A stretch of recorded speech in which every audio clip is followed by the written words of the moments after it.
Hello guys, இன்றைக்கி நம்ம வீடியோவில் ஃப்ரைட் ரைஸ் எப்படி பண்ணுறது தான் பார்க்க போகிறோம். ஹாப்பிமா பவுடர் இல்லாமல் வாங்க பார்க்கலாம். முட்டை, அப்புறம் இந்த மாதிரி இஞ்சி பூண்டு பேஸ்ட்டு, காய்கறி, பெப்பர் எல்லாம் அந்த மாதிரி எடுத்து வச்சுக்கோங்க. அடுத்து இந்த மாதிரி வெங்காயத்தை நல்லா போட்டுட்டு குட்டி குட்டியாக கட் பண்ண குடமிளகா, அப்புறம் கேரட், அப்புறம் பீன்ஸ் இதெல்லாம் பொடி பொடியாக நறுக்கி போட்டுக்கோங்க. எனக்கு காய்கறி ரொம்ப இருந்தால் தான் இதுக்கு டேஸ்ட்டாக இருக்கும். அதனால் அது நல்லா போட்டுக்கோங்க சின்னதாக நட் பண்ணி. அடுத்து முட்டைக்கோஸ் கொஞ்சம் எடுத்துருக்கேன், அது கொஞ்சம் போட்டுக்கோங்க. முட்டைக்கோஸில் நிறைய டேஸ்ட் இருக்கிறதுனால அது கொஞ்சம் டேஸ்ட்டை தூக்கி கொடுக்கும். எனக்கு ரொம்ப பிடிக்கும் முட்டைக்கோஸை, அதனால் அதை நம்ம போட்டுக்கிறோம். அடுத்து வந்துட்டு நல்லா மிக்ஸ் பண்ணிக்கிட்டே இருக்கணும். இந்த பச்சை ஸ்மெல் போகிற வரைக்கும் நல்லா மிக்ஸ் பண்ணிக்கிட்டே இருங்க. மிக்ஸ் பண்ணுறது தான் அதுக்கு நல்ல டேஸ்ட்டே வரும். நல்லா மிக்ஸ் பண்ணுங்கள். அந்த பச்சை ஸ்மெல்லில் அரிசி கொட்டிடக்கூடாது. நல்லா மிக்ஸ் பண்ணிவிட்டு இந்த வதங்கணும். எல்லாமே ஹை ஃப்ளேம்லேயே வச்சு நல்லா மிக்ஸ் பண்ணிக்கிட்டே இருக்கும். அடுத்து அரை வேக்காடு வந்ததுக்கப்புறம் உப்பு 2 ஸ்பூன் போடுங்க. உங்களுக்கு எவ்வளோ உப்பு தேவைப்படுதோ அவ்வளோ உப்பு போட்டுட்டு நல்லா அந்த திரும்ப பச்சை ஸ்மெல் போகிற வரைக்கும் நல்லா கிண்டிகிட்டே இருங்க. அடுத்து எண்ணெய் கொஞ்சம் ஊற்றிக்கணும்.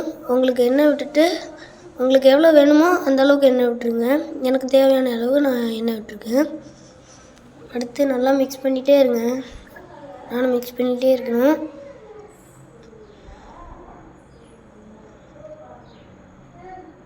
அடுத்து இஞ்சி பூண்டு பேஸ்ட்டு போடுறோம். இஞ்சி பூண்டு பேஸ்ட் நான் அரைச்சி வச்சுருந்தேன், அதையும் போட்டுக்கிறோம். இந்த கடையில் ஹாப்பிமா பவுடர் அந்த மாதிரிலாம் விற்கிது. அதெல்லாம் போடாமல் நம்ம ஹெல்த்தியாக செய்கிறோம். டேஸ்ட் இருந்தாலும் ஆரோக்கியமாக இருக்கும். அப்புறம் சோயா சாஸும் கடையில் இல்லை, கடையில் போடுவாங்க, அதை நம்ம போடுறது கிடையாது. ஹெல்த்தியாக செய்கிறோம். அடுத்து பிரியாணி மசாலா கொஞ்சம் கட் பண்ணி போட்டுக்கோங்க. பிரியாணி மசாலா கொஞ்சம் டேஸ்ட்டாக இருக்கும். கலருக்கும் நம்ம வேணால் போட்டுக்கலாம். பிரியாணி மசாலா கொஞ்சம் கொட்டுங்க. பிரியாணி மசாலா கொட்டிட்டு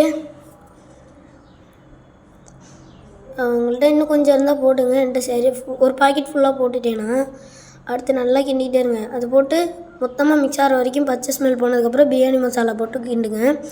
இந்த பிரியாணி மசாலா உள்ள கலர் எல்லாத்துக்கும் இறங்கணும். ஃபுல்லாக இறங்கணுன்னா நல்லா மிக்ஸ் பண்ணிகிட்டே இருங்க. லோ ஃப்ளேமில் வச்சுக்கோங்க. லோ ஃப்ளேமில் வச்சுட்டு நடுவில் ஓட்ட மாதிரி பண்ணிவிட்டு 3 முட்டை எடுத்துருக்கேன். 3 முட்டை ஃபஸ்ட்டு ஒரு முட்டையை உடச்சி ஊற்றிட்டு அடுத்து இன்னொரு முட்டை, அதே மாதிரி 3 முட்டையும் உடச்சி ஊற்றிக்கோங்க. உங்களுக்கு எந்த அளவுக்கு சாப்பாடு தேவைப்படுதோ அந்த அளவுக்கு நீங்கள் முட்டையை உடச்சி ஊற்றிக்கலாம். நான் 3 முட்டை எடுத்துருக்கேன். 3 முட்டை உடச்சி ஊற்ற போகிறேன்.